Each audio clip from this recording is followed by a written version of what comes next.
"She doesn't belong at this table," Evangeline Morrow said, loud enough for the whole dining room to hear, and Sienna Oakes set down her fork so quietly that the sound of it was somehow worse than a shout. The man sitting beside her, the man everyone in Haverstock had spent 3 years trying to pry away from her, put his hand over hers and said, "Then neither do I." Nobody laughed after that. Nobody touched their food. Sienna had known, walking in, that the evening was designed to break her. She just hadn't known how much of herself she would find on the other side of it. She'd grown up in Haverstock, a town in the interior of British Columbia where the mountains pressed in close, and everyone's business was everyone else's. Her father, Robert Oakes, had run a small surveying firm out of a converted garage on the edge of town for 30 years. Not wealthy, not connected, but honest in the way that men who measure land for a living tend to be, precise, careful, unwilling to fudge numbers because someone with more money wanted a different answer. It had earned him exactly the respect that kind of honesty usually earns: steady work, a good name, and no friends in high places. He died when Sienna was 22, leaving her the firm, a second-hand transit level, and a filing cabinet full of survey records going back to 1987. She'd kept the cabinet. She was 29 the autumn everything unraveled. She'd been running Oak Survey for 7 years by then, doing municipal contracts, property boundary work, the occasional forestry commission. Not thriving, but surviving. And she'd learned, the way daughters of careful men tend to learn, that the numbers in land records tell stories that the people who filed them sometimes wish they didn't. The man she would spend that autumn fighting was named Prescott Vane. He ran Vane Development Group out of a glass and steel office on the main street of Haverstock. And he had the kind of smile that looked sincere right up until the moment you realized he'd been counting exits the entire time he was talking to you. He'd been buying land in the valley for 5 years. Agricultural parcels, old timber rights, waterfront properties along the Kelder River. Not unusual for a developer. What was unusual was how consistently the sellers hadn't meant to sell. Sienna had noticed it the way you notice a crack in a wall you've walked past 100 times. The first time it registers, you can't remember not seeing it.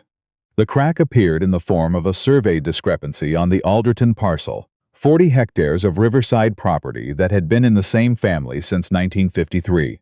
Old Bill Alderton had died the previous spring, and his daughter Cass had inherited the land and immediately found herself in a dispute with the municipality over a property line.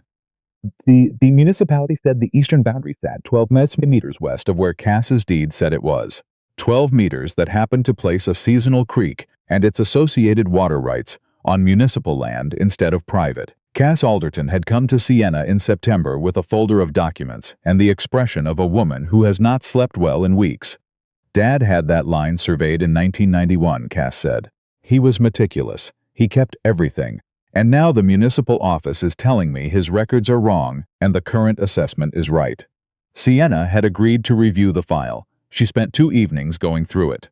The 1991 survey was in order. Proper equipment, proper methodology, certified by a licensed surveyor. But the current municipal assessment, the one being used to redraw the boundary, had been conducted in 2019. And when Sienna cross-referenced the 2019 report against the provincial survey registry, something didn't line up. The 2019 assessment had been filed by a company called Kelder Basin Consulting. Sienna had never heard of them. She ran the business registration. Kelder Basin Consulting had been incorporated in 2018 and dissolved in 2021. Its sole director, listed at incorporation, was a name Sienna recognized, Marcus Teal. Teal was Prescott Vane's senior project manager. She sat with that for a long time. Then she pulled every municipal survey amendment filed in Haverstock over the past 6 years. There were 11 of them. 9 had been conducted by Kelder Basin Consulting. Of those 9, everyone had resulted in a boundary adjustment that reduced the value or water access of the affected private property. And in 7 of the 9 cases, Vane Development Group had subsequently acquired the property, at well below market value, through what looked in the records like motivated sellers. Motivated, or maneuvered. She was still sitting at her father's desk at midnight when she heard her phone buzz. It was a text from a number she didn't know. 4 words. "Stop looking, trust me." She screenshot it, added it to the folder, and kept reading. The man she hadn't expected was named Declan Marsh. She'd known who he was for years, the way you know the people in a small town. Face, name, general outline. He ran the only hardware store in Haverstock that wasn't a chain, a place called Marsh & Sons that his grandfather had opened in 1961. He was 34, quiet in the specific way of men who listen more than they speak, and he'd been in a low-grade dispute with Vane Development for 2 years over a commercial property on Birch Street that Vane wanted to buy and Declan refused to sell. She hadn't expected him to appear at her office door on a Thursday morning holding 2 coffees and wearing the expression of a man who's been thinking hard about something and has finally decided to say it out loud. "I heard you're looking at Vane's survey records," Declan said. Sienna looked at him. "Where'd you hear that?" "Cass Alderton mentioned it to her neighbor, who mentioned it to my aunt, who is constitutionally incapable of keeping information to herself." He set one of the coffees on her desk. "I've been looking at the same thing. Different angle." She didn't tell him to leave. She moved a stack of files and pointed to the chair. What he had was different from what she had. Not survey records, but financial ones. His brother, it turned out, had worked at the Bank of the Rockies branch in Haverstock until 2 years ago, and before he'd moved to Vancouver, he'd told Declan something he hadn't been able to prove and had been afraid to repeat. That a significant number of the mortgages on properties subsequently acquired by Vane Development had been called early. Technical defaults triggered by administrative notices that the borrowers claimed they'd never received. The notices had been sent to addresses of record, but several of the affected landowners had updated their mailing addresses with the municipality, not with the bank. The bank's records hadn't been updated. The notices went to old addresses. The borrowers didn't respond. The defaults were triggered. The properties went to auction. And at auction, Vane Development was often the only bidder. "He can't have done this to every property," Sienna said. "No. Some people sold willingly. Some were just bad luck. But the pattern..." Declan spread his hands over the papers she'd laid out. "The pattern is there." She looked at everything on the table between them. Survey manipulations on one side, mortgage irregularities on the other. 2 separate mechanisms pointing at the same outcome. This wasn't opportunism. It was a system. "There's a problem," she said. "Everything I have is circumstantial unless someone with standing files a formal complaint. The provincial land registry will look at it if there's a registered property owner with a documented dispute. But I'm a surveyor, not a lawyer, and most of the surveyors in this valley have worked for Vane at one point or another." "I own property on Birch Street," Declan said. "Vane's been trying to acquire it for 2 years. That's standing." She looked at him. He wasn't offering to help her. He was offering himself as a mechanism, a legal instrument that the process required. It was a precise and unromantic offer, and she found it more trustworthy for that.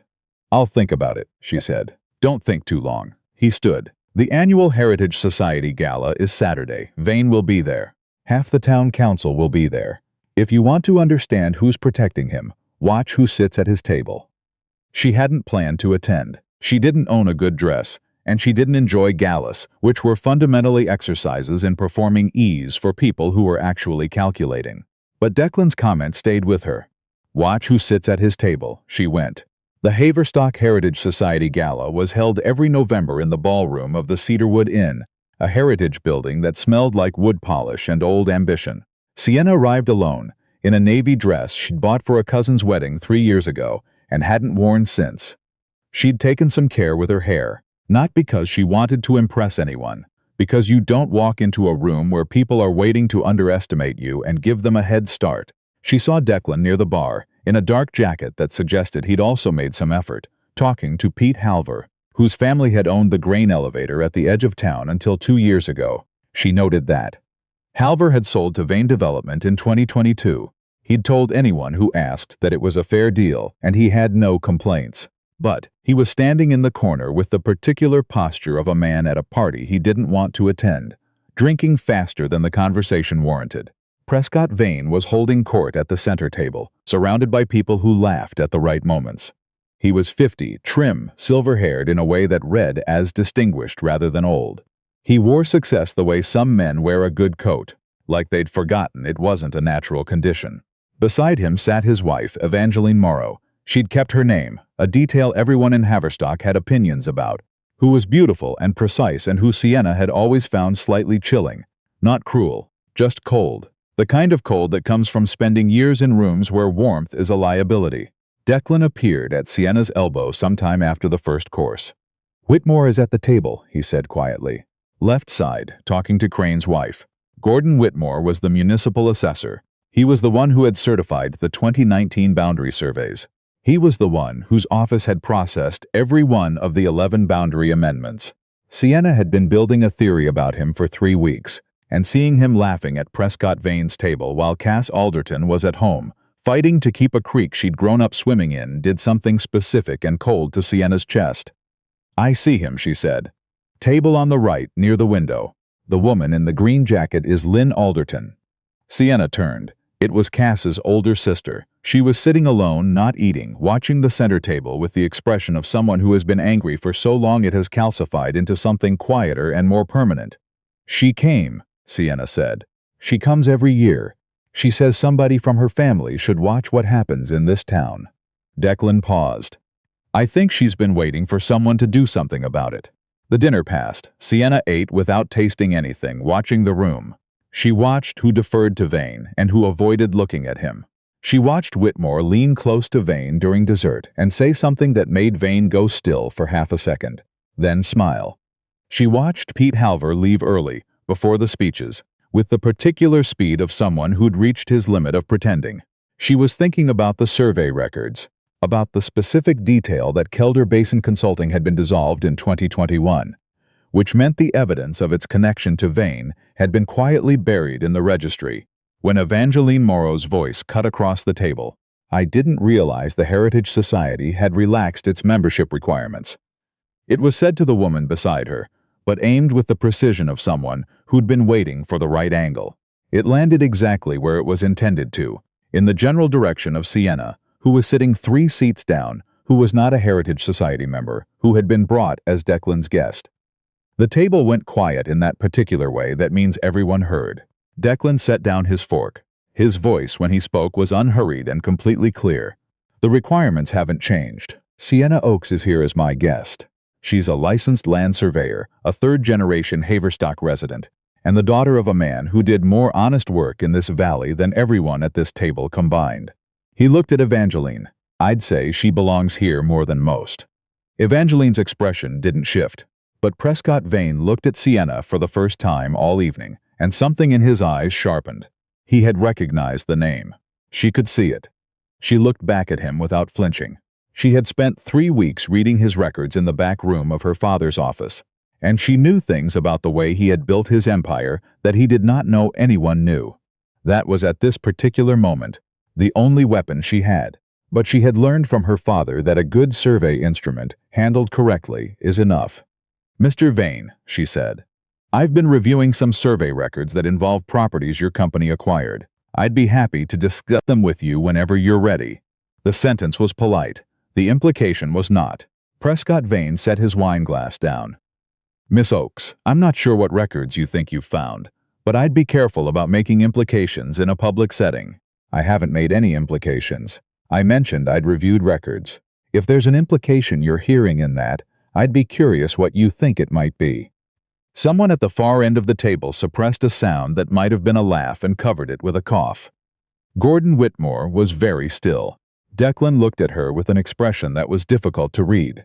Something between surprise and the particular satisfaction of a person who has just seen a chess move they hadn't anticipated. The rest of the dinner was quiet. Too quiet. The way a room goes quiet when everyone is doing math in their heads.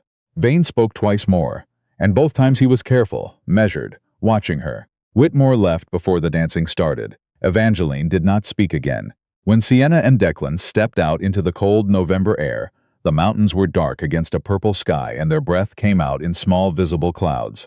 "You didn't have to do that," she said. "What you said about my father. It was true." Still, he was quiet for a moment. "You knew exactly what you were doing in there." "I was gathering information. You walked into a room full of people who would prefer you didn't exist and made them uncomfortable for all the wrong reasons." He turned to look at her. "That's not just gathering information." She looked at the mountains. "My father used to say that a survey instrument doesn't lie. You can misread it, you can misuse it, but the instrument itself only ever tells you what's there." She paused. "I've been looking at what's there, and what have you found?" "Enough." She turned to him. "But truth without someone who can act on it is just paperwork. I need a formal complainant. I need someone with standing to take this to the provincial land registry and request a full audit." He nodded slowly. He'd already said he was willing, 3 days ago in her office with 2 coffees and a stack of her father's files between them. But she needed him to understand what it would cost. "Vane will come after the store," she said. "He'll call in any favor he has with the municipal permits office.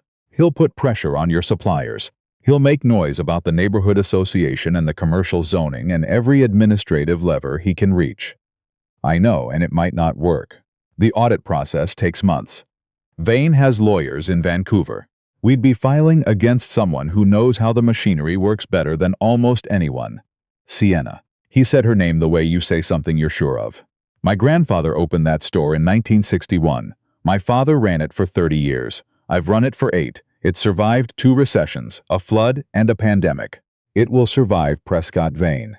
He paused, but only if someone stops him before he owns everything between here and the river. They stood there for a moment, 2 people who'd walked into an event they hadn't wanted to attend and come out, carrying something neither of them had expected. The sound of the gala drifted from the Cedarwood Inn. Music, laughter, the comfortable noise of people pretending everything was fine. "There's something else," Sienna said. "Something I found this week that I haven't told you yet. Tell me." The boundary disputes aren't the only pattern. Some of the affected properties had mortgages through the Bank of the Rockies. I've been cross-referencing the default notices against the provincial registry of address updates, and in at least 4 cases, the borrowers had filed change of address forms with the municipality that weren't reflected in the bank's records at the time the notices were sent. Declan went still. "My brother said the same thing." "I know. What I found is different. It's the documentation." 3 of those address discrepancies were processed by the same administrative clerk at the municipal office. A woman named Yvette Crow, who left the municipality in 2020 and now works for Vane Development Group. He looked at her. "I can't prove she altered the records," Sienna said. "What I can prove is that she processed the relevant forms, that the discrepancies appear only in records she handled, and that she's now employed by the company that benefited from those discrepancies. That's enough to trigger a provincial investigation into the municipal records if we attach it to the land registry complaint. You've been building this for a while, since my father died." The words came out without drama, without self-pity, just fact. He worked with those records his entire career. He told me once that the land doesn't lie, that every boundary, every water right, every easement is a fact, and facts don't care who paid for them. Someone has been lying about facts in this valley for years. I decided I wanted to know who. The next morning, Declan filed the formal complaint with the provincial land registry. He walked into the office alone, without lawyers, carrying a package of documents that Sienna had organized with the precision of someone who has spent their entire adult life working with evidence that must be exactly right, or it's worthless. The complaint named Prescott Vane, Vane Development Group, Kelder Basin Consulting, and Gordon Whitmore. It attached Gerald Lowell. No, it attached the formal survey comparison as evidence. It attached Declan's standing as an affected property owner. And it requested a full audit of all boundary amendments filed in the Haverstock district since 2016. The woman at the registry desk read the first 3 pages, excused herself, and came back with her supervisor. That afternoon, Prescott Vane received a notification from the provincial land registry. Sienna learned about his response the same way most people in Haverstock learned things, through a chain of people who were each trying to appear as though they hadn't been listening. Vane had reportedly read the notification, set it on his desk, made 2 phone calls, and then driven to the municipal office to speak with Gordon Whitmore in person. Gordon Whitmore's car was not seen in his usual parking spot the following morning. Instead, Whitmore called Sienna. "I need to talk to someone," he said. His voice sounded like a man who had slept badly and was fully aware that the situation was his own fault, not Vane's lawyer, not the registry. "I need to talk to someone who's going to understand what I'm telling them." She met him at a coffee shop on the edge of town, a place called the Ridgeline, that was frequented mostly by contractors and people who didn't want to run into anyone they knew. Whitmore arrived in civilian clothes, no municipal lanyard, no briefcase. He ordered a black coffee and wrapped both hands around the mug like he was cold. "I know what the complaint says," he said, "and I know most of it is accurate." Sienna waited. "I didn't design the scheme," Whitmore said. "That needs to be understood. I was brought in after the fact." Vane approached me in 2018 and told me that Kelder Basin Consulting had been retained to update the district's survey records, that there were historical inaccuracies that needed correcting. He had documentation. It looked legitimate.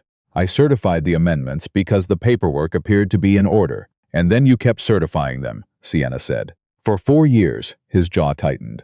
I understand how that looks, Mr. Whitmore. I'm not a prosecutor. What you're telling me right now is what the provincial audit team is going to ask you in approximately 3 weeks, when they arrive in Haverstock to review your office. You have a choice about whether you answer them before or after. They've already established what happened. That's the only choice you have left. He stared at his coffee. There's something else, he said finally. Something that isn't in your complaint because you can't have found it yet. He reached into his jacket and produced a folded envelope. Vane made payments to 3 individuals connected to the municipal approvals process. I have the routing information. One of those individuals was Yvette Crow, which I suspect you already know. The other 2 are names you won't have found in the survey records because they weren't involved in the surveys. Sienna took the envelope. She didn't open it at the table. I should have said something years ago, Whitmore said. I know that. He sounded very tired. My wife grew up in this valley. We've watched people lose their land, lose their farms, lose things their families built over generations. I told myself I was just certifying paperwork, that the decisions above me were above me. They weren't above you, Sienna said. They were your desk. She said it without anger. Just fact, in the same tone her father had used when he explained to a client why a boundary was where it was and not where they wanted it to be. The numbers were the numbers. The line was the line. Whitmore nodded. He looked like a man accepting a weight he'd been pretending wasn't there. What do you need from me? A sworn statement, Sienna said, documenting everything you just told me, your involvement, what you were told, what you certified, and what you now know to have been false. Signed, dated, and submitted to the provincial audit team as voluntary disclosure. And if I do that, I can't make you any promises about what the province decides. But voluntary disclosure before an audit is materially different from evidence uncovered during one. That's not my legal opinion. That's just how these processes work. Whitmore signed the statement 3 days later, in front of a notary. The provincial audit team arrived on a Thursday in early December. There were 4 of them, 2 from the land registry, 1 from the Provincial Surveying Authority, 1 from the Financial Crimes Unit of the RCMP. They set up in the Municipal Council chamber and worked for 6 days. Sienna sat with them on the first day and walked them through the documentation she'd assembled. The survey comparisons, the Kelder Basin registration history, the address discrepancy analysis, Whitmore's statement, and the contents of the envelope, which had turned out to be more significant than she'd expected. The 2 names Whitmore hadn't named in the coffee shop were a regional bank manager and a provincial zoning appeals officer. The payments routed to them were modest, not bribes in the dramatic sense, but consistent enough over a long enough period to constitute exactly what the financial crimes investigator said they constituted when she read through the routing records on the 2nd day. At noon on the 4th day, Prescott Vane was served with a formal notice of investigation. Sienna heard about it from Declan, who heard it from Pete Halvor, who'd been standing outside the post office when Vane's assistant came out, looking like she'd swallowed something cold. Declan called Sienna at 12:30 and said, "It's done," in the voice of someone who'd been holding his breath for longer than he'd admitted. "It's not done," Sienna said. "The investigation is started. That's different. You're very hard to celebrate with. I'm a surveyor. I celebrate when the numbers are confirmed, not when we start measuring." There was a pause on the line. "Come to dinner," he said. "Not a celebration. Just dinner. You haven't eaten anything except coffee and county records for approximately 2 months." She almost said no. She had more work to do. The audit team had questions she needed to prepare answers for, and there were 3 additional property files she'd identified that might be connected to the scheme. But something in his voice, the specific quality of a person who has been beside you through something difficult, and is now simply asking you to sit down for an hour, made her say yes. Dinner was at his kitchen table, not a restaurant. He made pasta. She brought wine, a bottle of something from the Okanagan that cost more than she usually spent, because the occasion seemed to warrant it, even if they weren't officially celebrating. They ate and talked about things that weren't the investigation. His grandfather's stories about running the hardware store in the 70s, Her father's habit of taking survey equipment out on weekends to check his own work when there was no contract requiring it. "He sounds like someone who couldn't let things go," Declan said. "He couldn't. Neither can I know." He was quiet for a moment. "I've been thinking about what happens after. When the investigation is over and Vane is gone and everything settles. This town is going to have to figure out what it let happen and why. That's not my job," Sienna said. "My job is the survey, where the line actually is. But you care about the rest." She looked at him. "Yes, so does the town, it turns out. Once people stop being afraid." She thought about Lynn Alderton sitting alone at the Heritage Society gala, watching the table where the men who'd taken her family's land were eating well and laughing comfortably. She thought about Pete Halvor leaving early. She thought about Whitmore, sitting in the ridgeline with both hands around a coffee mug, finally ready to say out loud what he'd known for years. "People aren't usually afraid of the truth," she said. "They're afraid of being the one who says it first." Declan refilled her glass. "Someone has to be first." She looked at the wine, the kitchen table, the man across from her who had offered his name and his standing to a process that had no guaranteed outcome, and who hadn't once asked her to slow down or reconsider or be more careful about who she upset. "My father used to say there's no such thing as a neutral survey," she said. "Every measurement is taken from somewhere by someone. The question isn't whether you have a position. It's whether your instrument is true, and yours is. I've checked it enough times to be reasonably confident." He smiled. It was the first time she'd seen him smile without something else behind it. Not the cautious, calculating kind she'd noticed at the gala, but something easier. The smile of a person who has been tense for a long time and has finally found a moment that doesn't require it. She didn't say anything, but she stopped looking at the wine. The investigation ran 4 months. In the end, the Provincial Land Registry issued orders reversing 7 of the 11 boundary amendments. Kelder Basin Consulting was found to have produced fraudulent survey reports, which were admitted as evidence in the proceedings against Vane. Yvette Crow and one of the 2 names from Whitmore's envelope entered plea agreements. Gordon Whitmore's voluntary disclosure was noted in the final report as a factor in the speed and completeness of the province's findings. Prescott Vane was charged with fraud, breach of fiduciary duty, and conspiracy to manipulate land records. He hired lawyers from 3 different firms. They were very good lawyers. It didn't matter. Sienna's documentation was complete, cross-referenced, and built on 7 years of her father's filing system, which turned out to have captured anomalies going back further than even she had realized. The properties began to go back. Cass Alderton's creek went back first. Not literally a creek, obviously, but the boundary was corrected, and the water rights were restored, and Cass called Sienna on a February morning to say she'd been down to walk the line herself, and that the creek was exactly where her father had always said it was. Her voice on the phone was the kind of steady that comes after a long time of being unsteady, and Sienna sat in her father's chair at her father's desk and felt something settle in her chest that she hadn't realized she'd been holding up. Pete Halvor didn't get his grain elevator back. He'd sold it legitimately, if under circumstances that were less than straightforward, and the legal situation was complicated. But he showed up at Oakes Survey one afternoon with a bottle of rye whiskey and the expression of a man who had something he needed to say. "I knew," he said, "when I sold. I suspected something wasn't right, and I sold anyway because the money was good and I was tired. I want you to know I know that." Sienna accepted the whiskey. "You're not the only one who made that calculation, no. But I'm the one standing in your office."